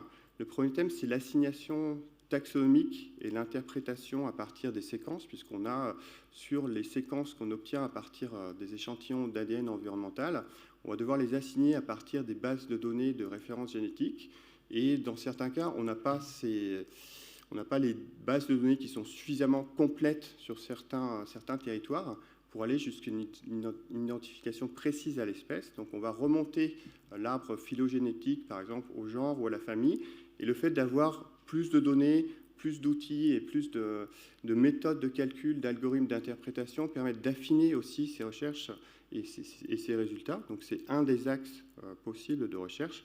Et les autres axes de recherche, c'est le calcul d'indices de biodiversité à partir des données globales qu'on va avoir sur un territoire, sur un échantillon, sur un site donné, sur tous les groupes taxonomiques, sur toutes les espèces qui sont présents sur les échantillons, de déterminer un petit peu des profils d'écosystèmes en fonction de la richesse, de la diversité phylogénétique, etc., sur ces types. Et surtout, ce qui est très intéressant, c'est de les suivre dans le temps. C'est qu'au-delà de découvrir les choses, ce qui est intéressant, même sur les territoires qui sont déjà connus, c'est comment on va pouvoir les suivre dans le temps, avec une méthode qui sera identique d'année en année et pouvoir avoir des données qui sont justement faciles à comparer. Et si on a de plus en plus de données, là, on va avoir des difficultés à analyser ces données, à les analyser rapidement. Donc c'est là où vraiment on a, nous, commencé à explorer comment l'intelligence artificielle pouvait aider à générer ces types de profils d'écosystèmes, à générer des indices de biodiversité spécifiques. Donc comment, en s'aidant aussi d'autres types de données, c'est-à-dire que d'une part, on va utiliser la richesse des données ADN, qui ont l'intérêt d'être justement standardisées pour pouvoir être utilisées sur ce type de modèles, et aussi aller chercher d'autres sources de données, comme des paramètres environnementaux, pour que les écologues puissent commencer à simuler des paramètres sur ce type d'écosystème, de simulation, d'évolution et autres études similaires. Donc là, par exemple, pour citer un exemple d'étude qui a été faite pour la police scientifique en Italie, qui était d'identifier une signature génétique des sols pour, en fait, dans ce cas-là, c'était lié à une étude criminelle pour identifier des profils de sol et arriver à trouver quel type de sol était intéressant dans l'enquête en question. Donc on peut, à partir ici des bactéries et des êtres vivants qui étaient analysés à travers l'ADN environnemental dans différents types de sols, déterminer ce type de profil et donc ici répondre à des questions qui étaient pour le coup très pratiques. Alors, je voudrais citer aussi les travaux de l'équipe de Wilfried Trullier du LECA à Grenoble, qui travaille beaucoup sur ces questions avec l'ADN environnemental, qui vont, eux, beaucoup plus loin, puisqu'ils vont jusqu'à produire des modèles prédictifs à partir de tout cet ensemble de données issues de l'ADN environnemental, mais aussi tous les autres paramètres qu'ils peuvent récolter. Et donc, c'est vraiment des études qui, on le voit, vont contribuer vraiment à apporter des éléments pour la conservation, pour justement alimenter et répondre à des questions écologiques. Donc, encore une fois, l'intelligence artificielle, là où elle pourrait vraiment servir, c'est vraiment pour ce qui est l'analyse de données massives, puisqu'on va vers de plus en plus de collecte d'informations standardisées et normées qui sont très très riches. Et donc, comment est-ce qu'on va pouvoir les analyser et arriver à avoir des résultats qui vont être un petit peu globaux et qui vont pouvoir vraiment répondre à des questions plus globales sur la gestion de territoires. Alors ça peut être des territoires régionaux, mais aussi à l'échelle du monde. Qu'est-ce qui se passe si on collecte de plus en plus de données? Qu'est-ce qui se passe au niveau de l'évolution des écosystèmes? Qu'est-ce qui se passe au niveau de la perte de biodiversité? Donc en ayant une masse de données qu'on puisse mouliner dans des systèmes de simulation et de modèles, on va pouvoir aller beaucoup plus loin. Donc c'est un peu la perspective qu'on va chercher à explorer maintenant, notamment à travers les efforts qu'on va développer autour de l'Observatoire mondial du vivant. Il s'agit ici d'une initiative qui était fondée par Spagen et d'autres membres cofondateurs, dont on voit les logos sur cette diapositive. Et je vous invite aussi à regarder le site web de Vigilife, vigilife.org, donc qui s'appuie sur les valeurs justement de l'innovation et aussi du partage de la donnée pour vraiment collecter, diffuser et partager les données pour avoir quelque chose de plus en plus intéressant au niveau de la connaissance. Donc concrètement, ça veut dire qu'on va essayer de suivre de plus en plus de sites partout dans le monde avec des expéditions scientifiques, avec des programmes scientifiques. On va faire comme je vous le montrais précédemment pour la Colombie, on va essayer de partager aussi les outils de production pour partager vraiment ces plateformes de données, ces plateformes de technologie à d'autres acteurs, pour le prendre en main et vraiment le développer sur d'autres types de territoires et sur certains axes comme un thème qui est le thème des fleuves sentinelles ou le thème des aires marines sentinelles. Donc sur différents thèmes de travaux, on va essayer de développer ces réseaux et développer l'initiative pour aller encore plus loin dans la collecte d'informations à partir de l'ADN environnemental. Donc à travers cette présentation, j'essaie de un petit peu vous présenter le type d'application, de champ d'application qui était possible, à la fois dans le cœur de métier de Spagen, de l'ADN environnemental sur l'expertise, comment déjà au niveau de développer cette expertise, au niveau des outils, il y a des choses qui peuvent être faites, et surtout au niveau des aboutissements et vraiment des résultats, comment, quand on va transmettre ces données aux écologues et aux scientifiques, comment est-ce que l'intelligence artificielle pourrait répondre à beaucoup de questions. Donc aujourd'hui, on n'a pas été très loin encore dans ces travaux, mais du coup, on aimerait justement aller aller plus loin et essayer de voir comment est-ce qu'on peut vraiment développer toutes ces méthodes, mettre en place des outils qui répondent à ces questions et qui facilitent tout ce transfert. Parce que si on collecte de la donnée, si on a une méthode qui est performante pour collecter de la donnée, pour avoir des résultats qui sont très intéressants, il faut aller plus loin, il faut pouvoir la partager à beaucoup de monde, il faut pouvoir aller jusqu'au bout, au bout de la démarche et arriver à ce que l'intelligence artificielle justement puisse aider un petit peu à aller vite sur ces thèmes-là. Merci à vous. Merci beaucoup. Merci beaucoup, Pierre, pour cette présentation. Je découvre un domaine entier, donc je suis ravi d'avoir pu assister à cette présentation. Est-ce qu'il y a des questions dans la salle? Oui, une première ici. Bonjour. Bon, je me suis déjà présenté. Vraiment passionnant. J'avais une question très naïve. Est-ce que dans l'ADN grosso modo, il y a ADN, c'est un mélange d'ADN de plusieurs espèces, c'est ça? Oui, absolument. Ouais. Et donc, jusqu'à combien d'espèces on peut identifier actuellement avec les techniques actuelles? Alors, la façon dont on va travailler, c'est en utilisant différents types d'amorces. Donc, les amorces, elles vont cibler soit une espèce en particulier, c'est ce qu'on appelle la méthode de barcoding, où là, on va utiliser en fait le système de la PCR pour cibler une espèce, ou on va utiliser la méthode qui s'appelle le méta-barcoding, où là, on va utiliser des amorces qui sont beaucoup plus larges, qui vont cibler des groupes taxonomiques entiers. Donc, ce qui veut dire que si on utilise une amorce sur les mammifères, on va cibler le groupe entier des mammifères, et donc on va avoir en résultat une liste d'espèces qui correspondent à tous les mammifères qui ont été inventoriés sur ce site. Et on peut, à partir d'un échantillon, combiner différents types d'amorces, à savoir faire les poissons, les vertébrés, les mammifères, donc avoir même les eucaryotes et les bactéries dans certains types d'études. Donc, à partir d'un échantillon, on va pouvoir en fait identifier la biodiversité globale qui est présente dans l'échantillon qui a été prélevé. Après, si on veut plus d'analyse, donc il faut prélever plus d'échantillons, par exemple 2 échantillons, si on veut multiplier le type d'analyse en fonction de la quantité d'ADN qui aura été prélevé à partir d'un échantillon. Mais globalement, la réponse, c'est qu'on peut en fait cibler toute la biodiversité qui est présente dans l'échantillon prélevé. Merci. Une deuxième question ici. Je vous demanderai de bien vouloir vous présenter avant la question, s'il vous plaît. Merci pour cette présentation. Donc, Nadia Bronner, professeure à l'Université Grenoble-Alpes en recherche opérationnelle et aide à la décision. Et j'ai trouvé ça vraiment très intéressant. Et je venais de lire un article du Marbec A7 qui fait de la planification spatiale marine et qui raconte que justement, ils vont utiliser des données de biodiversité pour savoir quelles zones protéger. Et est-ce que, vous y avez un peu répondu à la fin, est-ce que vous arrivez à faire ce lien entre vos données, où vous avez beaucoup de données, vous arrivez à les décrire et tout ça, et aller jusqu'aux politiques et l'aide à la décision, éventuellement en lien avec des structures comme le Marbec ou d'autres? Oui, absolument. Alors, Marbec fait justement partie des partenaires de Spagen. Ils sont aussi membres cofondateurs de l'initiative Vigilife.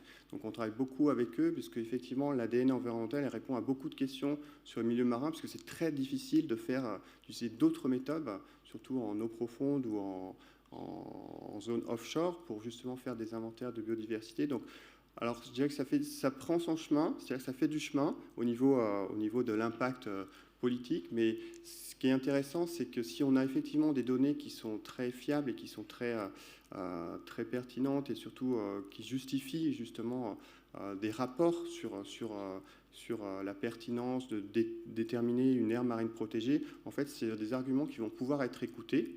Et par ailleurs, ce qu'on essaye de faire aussi, et ce que va faire Marbec aussi avec tous les partenaires qu'eux, ils ont, c'est de fédérer les autres types d'acteurs, qui sont justement les acteurs de gestion des territoires, pour qu'eux, ils prennent conscience et aussi ils mènent des projets avec nous.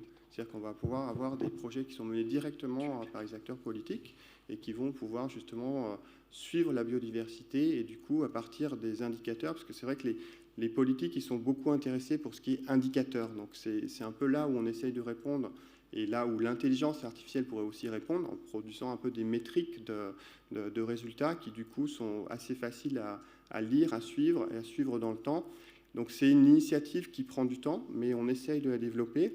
Et je citais justement l'exemple de la Colombie avec les travaux qu'on fait en partenariat avec eux. Et effectivement, là, cette année, ils sont en train de déposer des rapports alors pas uniquement à partir de l'ADN environnemental, mais en partie avec l'ADN environnemental et d'autres types de données qui sont collectées aussi depuis plusieurs années, mais ils sont en train de déposer des rapports pour demander l'extension d'aires marines protégées. Donc c'est effectivement des démarches qui peuvent être faites et qu'on espère pouvoir faire de plus en plus. Merci beaucoup. Et une dernière question avant la pause. Je vous laisserai vous présenter également. Bonjour, Aurélien Schwartz. Donc moi, je dirige une start-up qui s'appelle Metroscope. Je parlerai tout à l'heure sur la table ronde, plutôt sur l'intelligence artificielle appliquée aux centrales nucléaires. J'ai juste une question, déjà sur la mission de SpyGen. Ce que je comprends, c'est qu'il y a une capacité à cartographier le vivant qui est incroyable avec la technologie. Et je me posais la question de... est-ce que l'objectif, c'est la cartographie du vivant et qu'est-ce que vous faites de la donnée? Est-ce que vous avez une politique d'accès libre à la donnée pour maximiser les usages par les universitaires notamment, ou est-ce que c'est justement la propriété intellectuelle de SpyGen et c'est plutôt votre trésor? Alors justement, ce que je présentais ce matin, c'est l'initiative Vigilive qui vise justement ce partage de la donnée. C'est-à-dire qu'effectivement, globalement, quand on parle d'études environnementales et d'inventaire de biodiversité, qui sont faits d'une manière conventionnelle par les bureaux d'études, la donnée qui va appartenir soit au préleveur, soit au donneur d'ordre qui a demandé à faire ces résultats. Donc si on est dans un domaine purement d'expertise, on va être dans ce domaine-là. Mais l'idée, c'est justement d'étendre cette expertise pour être dans un autre domaine, qui est vraiment le domaine du partage de la connaissance, et donc de proposer à partager ces données. Donc c'est toujours des choses qui doivent être en accord avec les gestionnaires de territoire, puisqu'il y a toujours la question de données sensibles, donc la propriété des données d'une part, mais aussi la sensibilité des informations et des données, surtout quand on parle d'espèces rares, d'espèces protégées. Donc l'idée, c'est de proposer ces démarches-là, et c'est les acteurs qui vont choisir ces démarches, qui vont choisir de s'engager, ils vont être amenés, eux, à partager justement, puisque ça fait partie de la philosophie de la démarche. Donc c'est un choix au départ, mais on propose en fait les deux types de schémas à différents types d'acteurs, et petit à petit, en fait, on va de plus en plus vers le partage de données, puisque quelque part, à un moment donné, les études sont publiées à un moment donné ou sont partagées à un moment donné. Donc ce qu'on va essayer de faire, nous, c'est de le proposer dès le départ pour que ça soit plus rapide et que ce soit plus global. Merci pour cette... Merci pour cette réponse et cette question qui nous entraîne sur le plan de la science ouverte et des enjeux un petit peu plus éthiques et scientifiques derrière ces questions de rapport à la donnée, qui nous font une très bonne introduction pour ce qui se passera donc après la pause. Après la pause, nous aurons donc une présentation à distance d'Aurélie Bugeaud. Je vous introduirai sur les questions d'impact environnemental de l'IA et notamment sur les systèmes de monitoring environnemental. Donc, je souhaite remercier encore une fois Pierre Jorsin pour cette intéressante présentation et les deux autres présentateurs de ce matin encore. Donc, une pause d'une quinzaine de minutes, Eric, comme ça on reprend bien à l'heure. On reprend donc à 11h dans cette salle avec la présentation suivie de la table ronde. Merci à tous, à tout à l'heure.